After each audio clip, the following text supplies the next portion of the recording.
You're listening to the Microsoft Innovation Podcast, where we explore the intersection of people, business, and technology. This year, we're adding a new show to our lineup, The AI Advantage, to help you learn the skills you need to thrive in the AI era. Welcome to the Copilot Show, where I interview Microsoft staff innovating with AI. I hope you will find this podcast educational and inspire you to do more with this great technology. Now, let's get on with the show. Today's guest is from Seattle, Washington, in the US, of course. He works at Microsoft as a Senior Operations Process Improvement Manager. Critically important, he successfully launched and supported cloud-based digital process automation platforms using agile methodologies. He's advanced BPM practitioner. BPM is Business Process Management with 20 years of IT experience, 15 of which are spent implementing business process management solutions. You can find links to his bio and socials in the show notes for this episode. Welcome to the show, BJ. Hello, Mark. Thanks so much for having me to your show. Good to have you on. I think you've got some exciting stories that you can share with the listeners, which I'm keen to unpack with you. Before we go there, I always like to know about food, family, and fun. What do they mean to you? What do you do when you're not working? Absolutely. Food, family, and fun. I think I'm going to start with food, just like a lot of other people who are lucky to be on your show. I would say that food is one of those activities that we do with people that matter to us, right? It is both enjoyable, but it's also a way to spend time and make other people, feel comfortable. And I'm a huge fan of teriyaki chicken. Teriyaki chicken is one of the Seattle staples. It's so hard to find good teriyaki chicken outside of Seattle, I'll tell you. And my fiance makes the best teriyaki chicken. We have two teenage kids at home. They're food critics, and they love it. They love it. They had a lot of teriyaki chicken, and she makes top-notch teriyaki chicken. Nice. Have you tried it in Japan? No, I have not. I studied the history. Have you tried teriyaki chicken in Japan? Yes. I mean, teriyaki chicken is probably my favorite whenever I go into a Japanese restaurant. I tend to always, that's my default go-to. So 100% with you there. Yep. And I'm a fan of fusion food, fusion food that is brought to the U.S. by immigrants, people that bring their memories and the food from their homelands. They always seem to add a notch of their special secret sauce in America. That's why I think, teriyaki chicken and pizza and pierogies here from, Polish community, they do taste better here. So Nice. I like it. So that's covered. You got two kids and with your partner, and you're in Seattle, right? So what do you do? Do you do any outdoor activities, or you're a gamer, or what's the story there? No, I do like hanging out outdoors. I like to travel with my rooftop tent. That is one of the favorite activities. Very cool. I load a rooftop tent on my car and like to travel to undiscovered places. I take my bike with me. I love mountain biking. I picked up mountain biking about 3 years ago, and it's a lot of fun. So being outdoors, cooking outdoors, and just spending time, outside, it gives me a lot of joy. So, yep, nice. I truly enjoyed that. I love it. So tell us about your journey into Microsoft. How did you end up working for Microsoft? Yep. I love the question. I used to be an intern many, many years ago. At the end of the 90s, Microsoft gave me a chance while I was still in college to get a job. I worked for the company for about 6 months. Worked at Issaquah for the MS sales division. It was still under Bill Gates. Steve Ballmer was just about to take over the company. So that was how I first started working with Microsoft. After graduating, I didn't come back, though. It took me about 20 years to come back to Microsoft. They still kept my original employee name, which is kind of cool. So I have a 4-digit employee number, and people notice that. Wow. Yeah. That's amazing. That's incredible, because I do a lot of work for Microsoft, so I get a V-dash, and with the V-dash side of things, you get off-boarded every 18 months, and then you have a 6-month cool-off period, they call it, and then you can come back on network.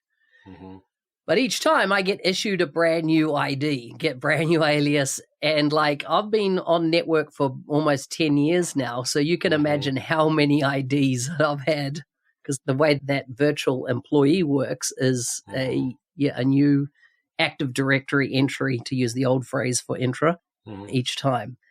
I wish that I could have kept my original, because back then I got things like Mark Smith. It was relevant, but now it's not a chance. I'm currently called Smith Mark as my V dash as my alias. Got you. Tell me about the Nordstrom story. This is how I first connected with you. I think you got an exciting story to tell about Nordstrom, which you worked at right previous to Microsoft. That's correct. So Nordstrom is another Seattle headquartered company, one of those special companies here that a lot of people recognize, great brand name. I was working for Nordstrom as a enterprise process architect, and we were trying to create a vision for enterprise scale automation of our core processes. Nordstrom was one of those special companies that truly invested into enterprise business and process architecture. They've done a lot of fabulous work there. We had a team, we had culture, we had a lot of assets, we had people contributing to our repositories. But, like with a lot of similar efforts, right? Architecture only gets you so far. And there's always the question of why are you doing it? Strategy and process, strategy and capabilities. Where's the value? And I got lucky. I got hired by a director who was leading it. He liked my experience with process automation. Jay Olvey, very forward-looking leader. And Jay said, BJ, I'd like you to come back. I was working at Amazon at the time. I'd like you to come back and come to Nordstrom and help us evangelize a little bit of taking all of this work to the next step, which is starting an automation practice. And I thought, that's interesting. I think Jay had a very bold vision. He knew how to gain support within the executive team. So, all right, let's give it a try. And for about 2 years, we've been slowly starting to talk to a lot of teams at the company about their needs, about what automation could mean to them, what it was, how they're running a lot of their operations. And we're also looking at vendors in the ecosystem who offered what at that time was called BPMSs, right? Business Process Management Systems. And we went I led the project. We went across the globe. I spoke to almost every vendor on the planet trying to define our critical needs, the whole set of use cases. And we were talking to these vendors, learning a lot about what they're all doing in this space. And after 2 years, we shortlisted a couple. It wouldn't be surprised. Some of the vendors who are on the top of the top list. Microsoft wasn't on the list. Microsoft and Power Platform at that time were still kind of getting in the market. The story was a little bit fuzzy. We did talk to Microsoft. We talked to the Business Process Management Center of Excellence at Microsoft on how they're utilizing it. And eventually, Nordstrom ended up investing into a local company, K2. I'm not sure if you're familiar with them. Yep. No, K2 from came South from Australia, Africa. right? South Africa came from South Africa. Yeah, okay. Sorry, I was getting it mixed up with Nintex. Nintex came from Aussie, didn't it? Well, you could be mixed up because Nintex acquired K2 a few years after. So now they are part of the same company, right? Yes, there we go. So, we brought K2, and in the process, we brought Azure as well because K2 and Azure worked a lot better together. We're able to get, the type of ROI that was critical. I think the ROI story is important because we're looking at a lot of components from companies in the Pacific Northwest here. iGraphics for process modeling, K2 for automation, Microsoft for the cloud stack, right? Services and integrations. And because Nordstrom is a retailer, there's a lot of pressure on launching these types of efforts with the best ROI, right? Some industry may have bigger margins, a little bit bigger budgets, but in retail, it's all about volume. It's really the bar for ROI is pretty high. And a lot of vendors couldn't meet it, right? We launched K2. The program was pretty successful. I think we're able to grow our program to about 60 projects. And then Microsoft came back to us with the Power Platform story. And it completely changed the ROI, right? I mean, the Power Platform was getting more recognized. There are a couple of other product decisions that are made, and it started to compete in the very same adoption space, which was wide type of automation, right? Wide type of transformations. And slowly but surely, Microsoft Power Platform started to gain a lot more of the work that K2 was doing. So we graduated from, what I would say Microsoft roots that were delivered through workflow-ish company that grew from that space into now a much bigger platform, right? And it happened in 2 years. I think that was the most exciting. We spent 2 years researching and ranking and talking to analysts, talking to customers. And in 2 years, Microsoft made such a big stride into the market that it was simply mind-blowing. We could do and see things that Power Platform wasn't able to do 2 years ago. So that was truly an eye-opener for me. So when you say that, are you talking about Power Automate and or Logic Apps? That too, but it was Power Automate, Logic Apps, Power BI, the whole vision around the platform, right? Yeah. That offers a lot more than just workflow automation, right? Yeah. Headless workflow automation. I mean, one thing I've seen in recent times in that Nintex space is where forms and automation, right? Form capture with automation behind it. I'm seeing companies move away from that to Power Automate, Power App type form app experience, and of course Power BI for reporting elements on it. And I mean, the Nintex tool is still a smooth looking tool. And it's interesting you talk about BPM because I first came across BPM in 2013 was when I went to a company in Australia to work, and they had a big BPMS business that consulted for those type of systems. And I'd never come across it before, and just the power of it being, I feel it's a level above automation because it's automation, but potentially over a long time horizon, right? In banking, you could be talking about a 25 amortized loan over a long period of time, which is going to have fluctuating variable rates on that. And so the automation wasn't just triggered and then runs to a logical end. It could get adjusted. And so I've always seen BPM as much more advanced than just simple automation. And so it's interesting that your lens there, because I've always felt, and, when Steven Siciliano was enrolled with Power Automate, one of my questions to him was, when are you going to really own that BPM type space? And he still felt then, and this would have been 2 years ago maybe, that they hadn't achieved that yet, that you could classify it as a BPM tool, the combination. But obviously you're using it at Nordstrom as such. We started to. We started to use it, and we started to use it for that very purpose. And of course, there's always competition. You have competition from ServiceNow, so you have competition because there's a lot of different platforms, right? But the true appeal of Power Platform was, and before that, K2, we were trying to connect our investment into process automation with the self-service out of a delivery, and then reduce the backlog of engineering teams and empower these citizen developers to say, hey, I've got a problem. I don't want to talk to anyone. I have a short timeline. I want to solve a very small but very painful problem, and then expand this horizon to 60, 600, 6,000 of those, and create an architecture of citizen developer developed applications that connect into end-to-end processes, right? That's how you get the ROI, in my mind. So that's interesting also, this concept of ROI in the BPM space. How did you calculate it? Or how did you, perhaps more, not so much calculate, but demonstrate the ROI of one tool over another? Yeah, that's a very good question. So there's a lot of golden standards, right? You have the Forrester standard.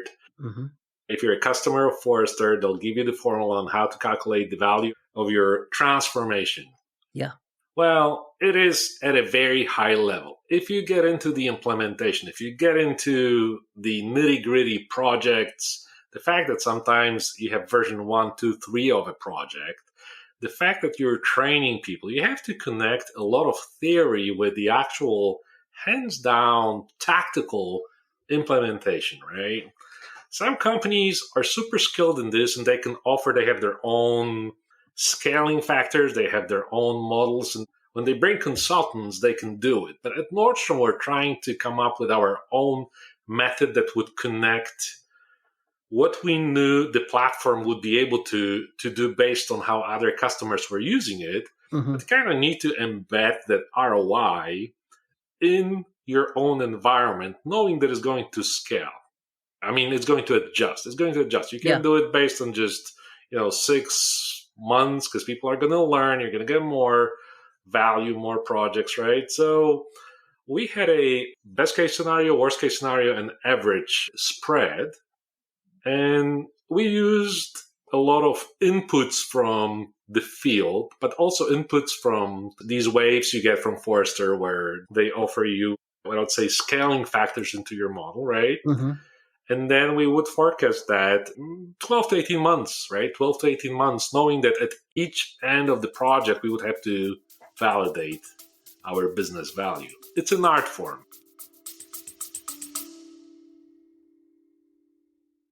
Dynamics Minds is one event you don't want to miss. Microsoft product managers and industry leaders from all over the world converge in Slovenia to explore the latest in Dynamics 365, the Power Platform, and Copilot.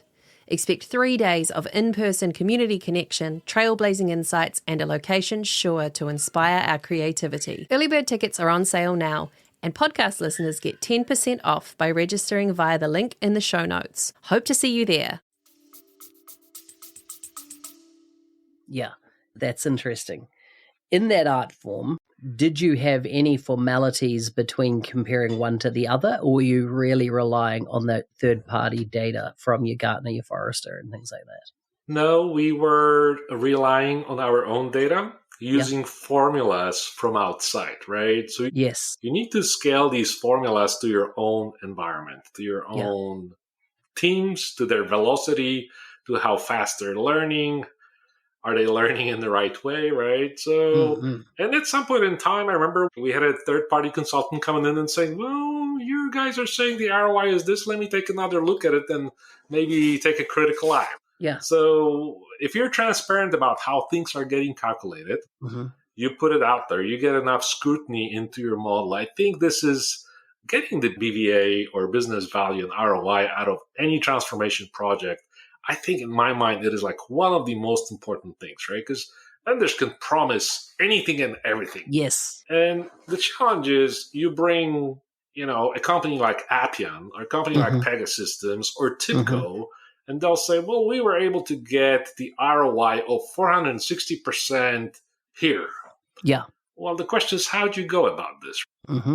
So there are different schools of thought. Our approach was, we're going to try to learn from these best practices, but put our own people, bring the people who knew the business area, try to get after the innovation that was sitting and was buried in, business operations, usually underfunded, right? You have a lot of folks who, there's any sort of engineering budget, they barely see it, right? Yeah. And then we came up with a service-based model. So you need to have a predictable method of supporting these folks, right? All the way from, so we created like a citizen developer journey to say, how do you go from the concept of a project all the way to the go live, right? And we carve out 12 different steps. And at each point of the journey, we would assist these folks to make sure that they're going in the same direction, right? Sometimes people start from different places in the project. Sometimes at some point in time, someone already has a POC, said I have to do a proof of concept, but sometimes you have to get into the proof of concept. The important part was that we called it a play model. So you would build a service play out of a portfolio of different services that were offered by our Center of Competency team, right? And we would support these citizen developers through each stage of the journey. And that allowed us to collect data about where they were. It allowed us to manage the risk. And it also allowed us to push them in the right direction as far as tools, guardrails, or guidelines, and any training they would need, right? Mm. Yeah. So it was a little bit different way of delivering solutions. We had to be engaged with them. We had a team of about 7 people when we started after our platform went live. And then I think we shrank to about 5. But with 5 people, we were able to support about 60 projects. Out of Wow. 60 projects, 4 of them were pretty sizable. So they grew. So what was the outcome at the end of the day at Nordstrom? What was the end results?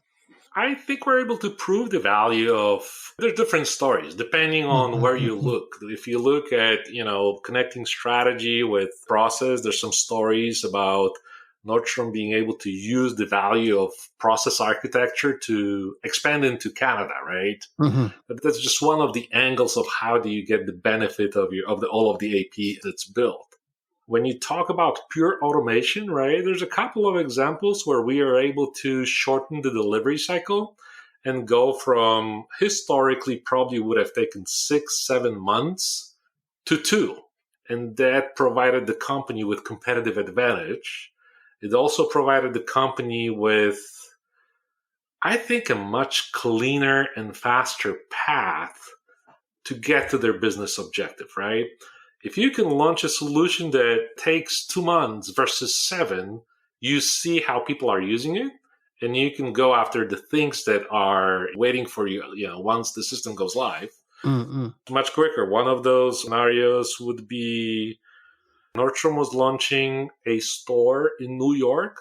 Mm-hmm. It was a big, big celebration for the whole company. We were trying to scramble, trying to create the infrastructure for, some of the processes that were supporting the opening. That's where BPM and low code came in and delivered on the value, right? But you had to bring this, again, process, risk management techniques, and then low code and the right group of people to level set on and say, okay, well, it's not going to be a 7 months project. We can meet that aggressive timeline, right? Yeah. So good. Tell us about what you do now on Microsoft. I am a capability process owner. I support payments, payment operations for our incentives business, part of finance. So I changed roles a little bit. I still tinker with processes from the inside. I own one of these processes, and we're trying to improve it. We are accountable for paying our partners for incentives globally. So I'm part of a group of people that pays these incentives. We have lots of processes powering these, lots of applications, and lots of challenges being a global operation, right? So, yeah, I bet. So is this like ESIF incentives? ESIF is one of those, correct. ESIF, retail incentives, there's a few others. Mm-hmm. Yeah, of course. Interesting. You mentioned BVA, business value assessment. Have you had much to do in that area? Because, inside Microsoft, I've seen the BVA tools, and I think they're one of the most powerful tools a seller has in their arsenal. Yet in the last couple of years, I've noticed, I suppose, a drop-off in them being used as much as what I thought they would. And I've always thought that when you can take some industry data and then a client's own data, right, and mesh them together, and there's a beautiful Power App that did this, it's almost like the data calculated where you can offer the full calculations and so it can be audited, etc. The results are pretty phenomenally positive that would often come out of those. And so I'm just surprised that we're not seeing it used more and more, particularly now as we move into AI and companies, their first responses. Excuse me, what's the ROI on this? How do we calculate it? And of course, it's all new ground, right? There's an element of people not knowing, how do we account for potentially time saved inside an organization by an individual. One CTO I heard say that, if I can save my staff an hour a day and they're spending that hour more around the water cooler, have I made anything as a company, right? Is there any advantage to me as an organization? That's one way to look at it.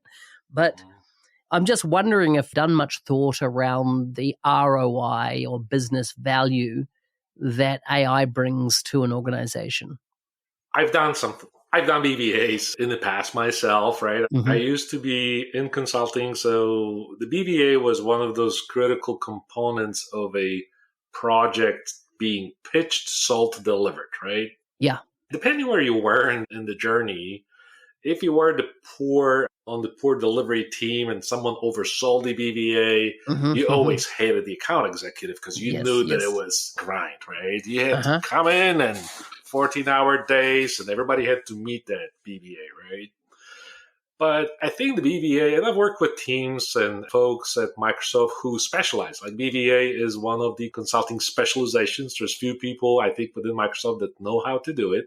It was interesting for me coming from different vendors' camps. With that skill set, a lot of it is very similar, right? What's unique to Microsoft is I think you can get the scale easily. So a lot of Microsoft implementations are bigger, so you get a lot more volume. Yeah. There's just like you said, there's some tools that were built to help with the BVA. My experience tells me that it is always about that one person whose word is on the line. And I come from a school of thought that if you miss the BVA and you overpromised it to your CTO or your stakeholder, it was you. And they would never want to hire you again, right? So going through this kind of a predictable method of collecting BVAs, I was asked by one of our directors here locally within finance to come up with a BVA, and I offered them a timeline. I treat it as like a project. 3 weeks, but not just effort, duration, 3 to 4 weeks. Because when you're doing a BVA, you collect pieces of information at different points in time. And as you get deeper and deeper and you start getting into your solution architecture, the vision of the project, the vision changes, it is a bit of an art form. You need to get people on the same page about what it is that they want.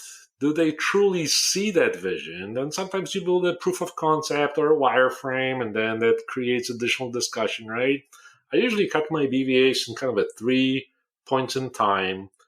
T-shirt sizing, there was the second one, and then budgetary guidance. The budgetary guidance with confidence about 80%. Confidence, that would allow you to go and get your funds, and you build in about 20% of your technical contingency, and you could deliver a project on it, right? But it's for digital change projects. It's for projects, not for programs. If you're talking programs, you need more people. You need a tool to collect data, right? You probably need 1 or 2 people talking to others and collecting your inputs from these apps. Then the scale adds another dimension, right? Super critical part of any transfer. In my mind, it is the most critical. If you can't break the BVA, the ROI of a transformation, what are we doing here, right? I mean, so valid. We're into 2025. What excites you about the year ahead? Oh my goodness, 2025. Well, first of all, I'm going to be getting married 2025, so that's probably congratulations. Top of mind. Thank you.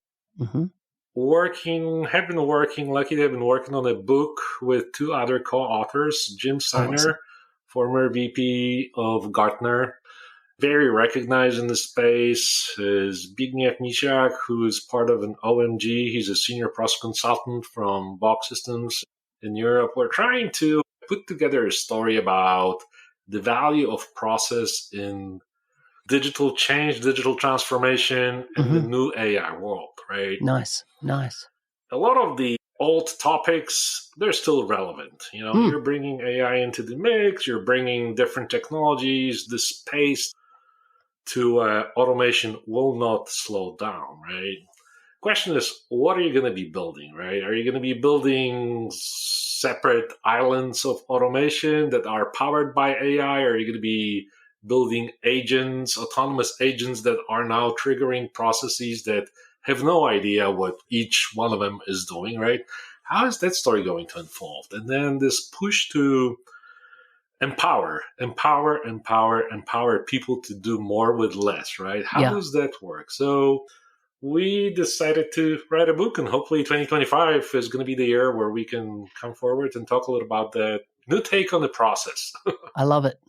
If you want a reviewer, I'm happy to volunteer. I appreciate it. Yeah, I've reviewed a couple of books for various publishers in the space, so that would be a lot of fun. I think it's a much needed area of discourse that needs to happen, and there's a whole new generation of folks coming through that don't have that history.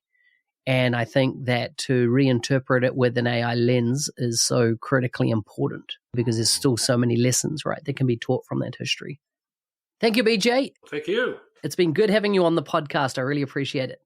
No, it's been amazing. I appreciate the opportunity to share my thoughts and looking forward to our conversations about the book.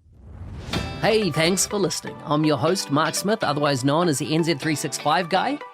Is there a guest you would like to see on the show from Microsoft? Please message me on LinkedIn and I'll see what I can do. Final question for you. How will you create with Copilot today? Ka kite.